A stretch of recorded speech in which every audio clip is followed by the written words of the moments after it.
Hi everyone, and welcome to this week's edition of the Petal Panther Football Show. Head Coach Marcus Boyles, I'm Mark Easley, and thank you for tuning in for the program today. This past week, the Panthers went on the road between the bricks at Laurel High School, the Golden Tornadoes, and if history was any indication, then this past week's game was going to be a close, hard-fought game, and history did repeat itself. A little deja vu, a little bit more than what we'd like. What happened last year here on Panther Field, the Laurel Golden Tornadoes kicked a last-second field goal to come out with a 25-23 win. The Panthers evened up their record at 2-2 and getting ready now for region play. But Coach, we talked about it in the show previously. Going to play Laurel, a Todd Breland coach team. You know you're going to play a physical, fast football team, and it was a good high school football game on that Friday night. We came up a couple of points short, but a hard-fought game by both teams. It was, and you're exactly right. We were sitting here last week discussing what to expect, and it kind of seems like we knew what we were talking about, because it was a hard-hitting game, and again, it was very fast-paced at times. And as you mentioned, Coach Breland, you know, Ty Breland and I worked together, and he's done a really good job at Laurel, and just what we expected. Came out with a good game plan against us, and I thought our kids played hard and played well. Just unfortunately for us, second time in a row, we've kind of come up a little short. Yeah. No, the last three games, 2 years ago, they all came down to field goals. The Panthers won by 1 point. Last year, lost by 2 on 30 seconds to go in the game, a field goal, and then literally time running out, it goes through the uprights this past Friday night, another 2-point loss. But those type of games, I guess they can build character. They can build a lot of things, but some things that stood out, we left some points on the field. We had an opportunity to make plays, as did Laurel, but you know, you're dealing with 16, 17, 18-year-old players. Mistakes are going to be made, but you know, gave yourself a chance to win right there for the last part of the game. Took the lead with 54 seconds to go, and to give Laurel credit, they made a big play to get down the field and set up that game-winning field goal. Yeah, you're exactly right. I think after any loss, you better do a self-evaluation of yourself. What are you doing? And then you know, as your coaching staff, and then go down to the players, and that's something we're doing this week. Is I didn't think we played particularly well against Laurel, and give them credit, but I didn't think we came out with quite the same intensity that we had played with for the 2 wins we had. I think we, for whatever reason, I'm not sure if we looked at Laurel's record. I don't know. I wish I could figure it out what happened, but I didn't think we played particularly well, and so we kind of this week are evaluating ourselves. You know, what do we need to do differently? But you know, when you have a loss, it exposes some things that maybe when you're winning doesn't quite get exposed, and there was a couple of areas of concern for us that we've got to get fixed before we start district play. And that's brings us into this open week that we have now, 2 weeks before we play again.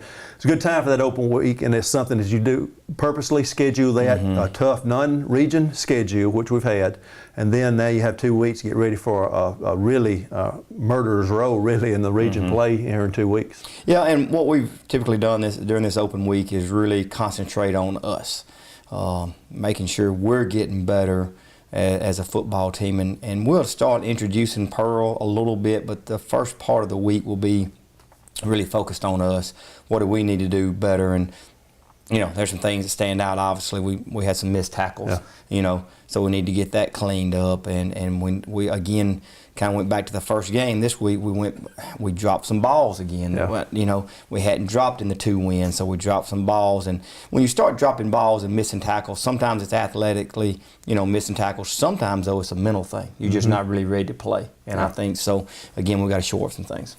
All right, so the Panthers and Golden Tornadoes between the bricks. Second possession, the Panthers were able to use a short field created by our special teams, play a good punt, and I thought our special teams played pretty well the other night, but created a short field for us, able to convert that, and then Laurel answers one of their better drives of the night, an 80-yard drive to answer it at 7-7 after the first quarter. Yeah, exactly. Again, Seth did a good job punting, and we did a good job of covering it, and so special teams were one bright spot of the night. Again, we get a short field, we take it in, and we score. And instead of forcing a 3 and out or getting the ball back, we let them go 80 yards. And that, again, I think it just goes back to our mentality there. And they converted a couple of fourth down plays on that drive, too. When the defense has a chance to get out of the field, you really want to come up with that play, but Laurel was able to convert that and tie it up at 7-0. Yeah, exactly. And again, it's, you know, it's an area of concern. We had not done that we did it a little bit against Gulfport, but against Brother Martin, we didn't allow those third down and fourth down plays. We got off the field, go right back. And you know, you got to give credit to the other team. They work on third down and fourth down plays, but at the same time, we've got to get off the field. When it's third and long and fourth down, we've got to get off the field as a defense. Yeah, in the second quarter, a lot of changed possessions, no scoring till 1 second to play in the half, where they kicked a field goal to go up 10-7 at halftime. And talk about Laurel, they had a couple of bruising running backs too, some big running backs that we really struggled with to stop in those second, third quarter especially. We came up with some big plays in the fourth quarter, but those two big running backs, they take a load on you. I think they rushed it 44, 45 times, Laurel did as a team, and that takes an effect on the defense too. It does, and you're right. They're two big running backs and a good offensive line that really hammered us, and our run fits weren't very well. I mean, we had some guys, again, getting out of their gap, and again, they exposed some things for us, and some of it is we got to get fixed as coaches. Some of it, though, our kids got to get fixed with their minds. Yeah, and that's what this open week will be used for. Exactly. Okay. 10-7 at halftime, the Golden Tornadoes kicked that late field goal to take the lead there. Going in the locker room, let's take a look at those first half highlights.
Back to the Petal Panther Football Show. Head coach Marcus Boyles, Mark Easley here with you. Going to the locker room, not playing well like you said, and then having a short field, kicking off to Laurel. They started their first drive at midfield, and in 3 plays they had scored to buffer that lead on up a little bit more to 16-7 once they missed the extra point. But really not the way you want to start the second half, obviously. No, it's not. It's not. And like I said, we gave them the ball at midfield, and they in 3 plays they're scoring. And again, it's kind of like we didn't come out of the dressing room. And then after that, our defense really buckled down and played well for most of the part of the game after that. But you got to come out of the dressing room ready to play. Yeah. Got down 16-7, but we answered right back. Fat Watts had a big game for us, both receiving and rushing the football. Had over 100 yards running it, had 87 receiving. Had a hand in all 3 touchdowns. He had scored the first one. He scored the one to pull us back within 16-14. Yeah, again, great night for Fat. He's become, you know, arguably our best all-around player. When you look at it, he's running the ball with authority right now. Offensive line's playing well. He goes out that receiver, makes some big catches for us, and then in the return game, he was close again Friday night to breaking the kickoff return. So he's playing really well for us in all 3 phases. 16-14, the Panthers were down after the third quarter, and really the turning point, I think, and had a huge play in the outcome of the game. We were able to recover a fumble, and instead of being able to score the touchdown, had to kick a field goal to take the lead.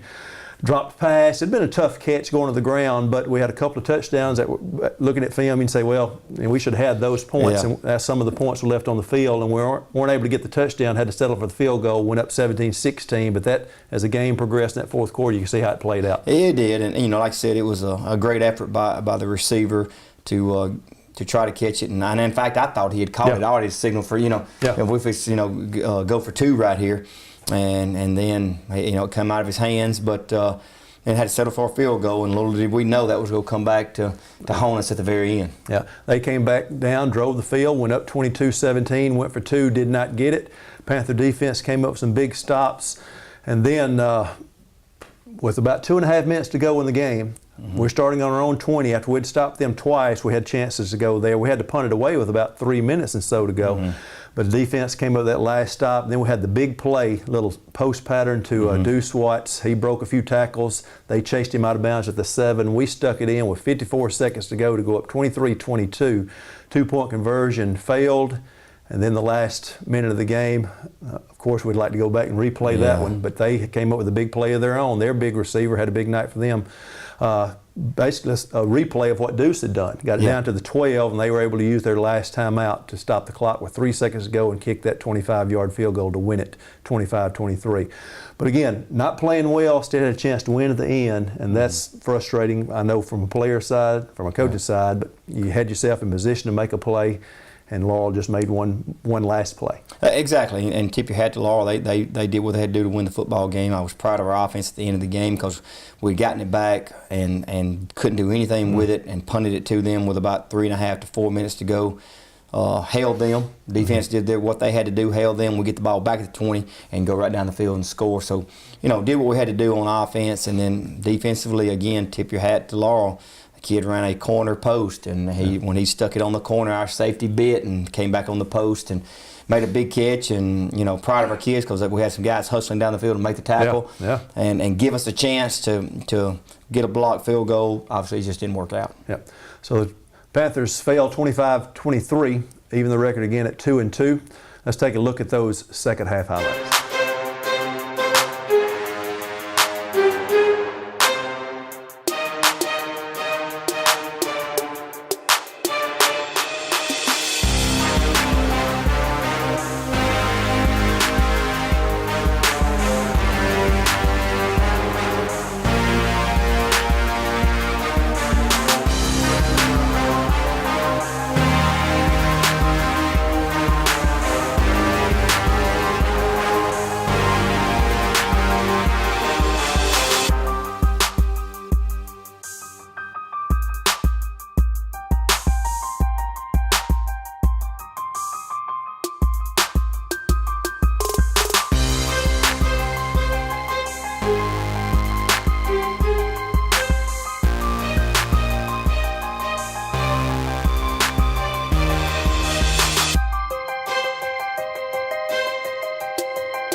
Back to the Petal Panther football show. 25-23, the Panthers came up on the short end of that 2-point score. And now with an open week, getting ready for the defending region champion and also the team that made it to the state finals last year in the Pirates of Pearl High School. #1 team in the state. And so it doesn't get any easier. As we knew it wasn't going to be. Right. No, it doesn't.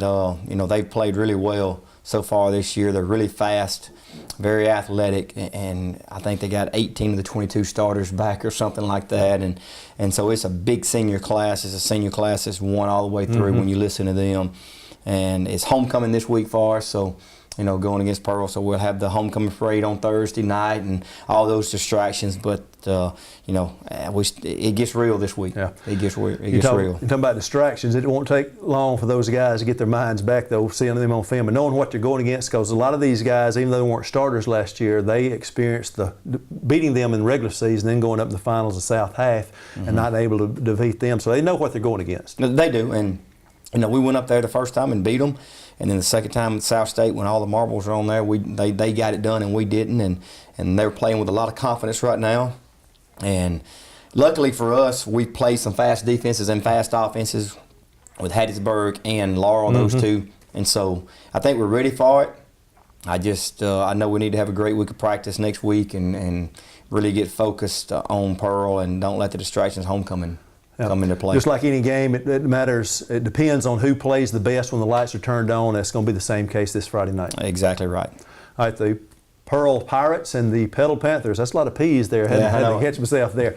Friday night, 7 o'clock, homecoming here. So come out and support these guys. It's getting the second season now, the pre-region season, your region schedule, and now hopefully working our way toward the playoff section of the season. You break it up into those three parts, and now this is that second part that's so important. Yeah, that second part determines whether you play the third part. That's right. So we'll help those guys as much as we can from the radio booth. We need your help in the stands as well as the Panthers and the Pirates get ready to do battle here Friday night at 7 o'clock. So we hope to see you here at Panther Stadium. So until then, this has been the Petal Panther Football Show for head coach Marcus Boyles, all the Panthers and the Panther Nation. I'm Mark Easley. Thanks for tuning in to the Petal Panther Football Show.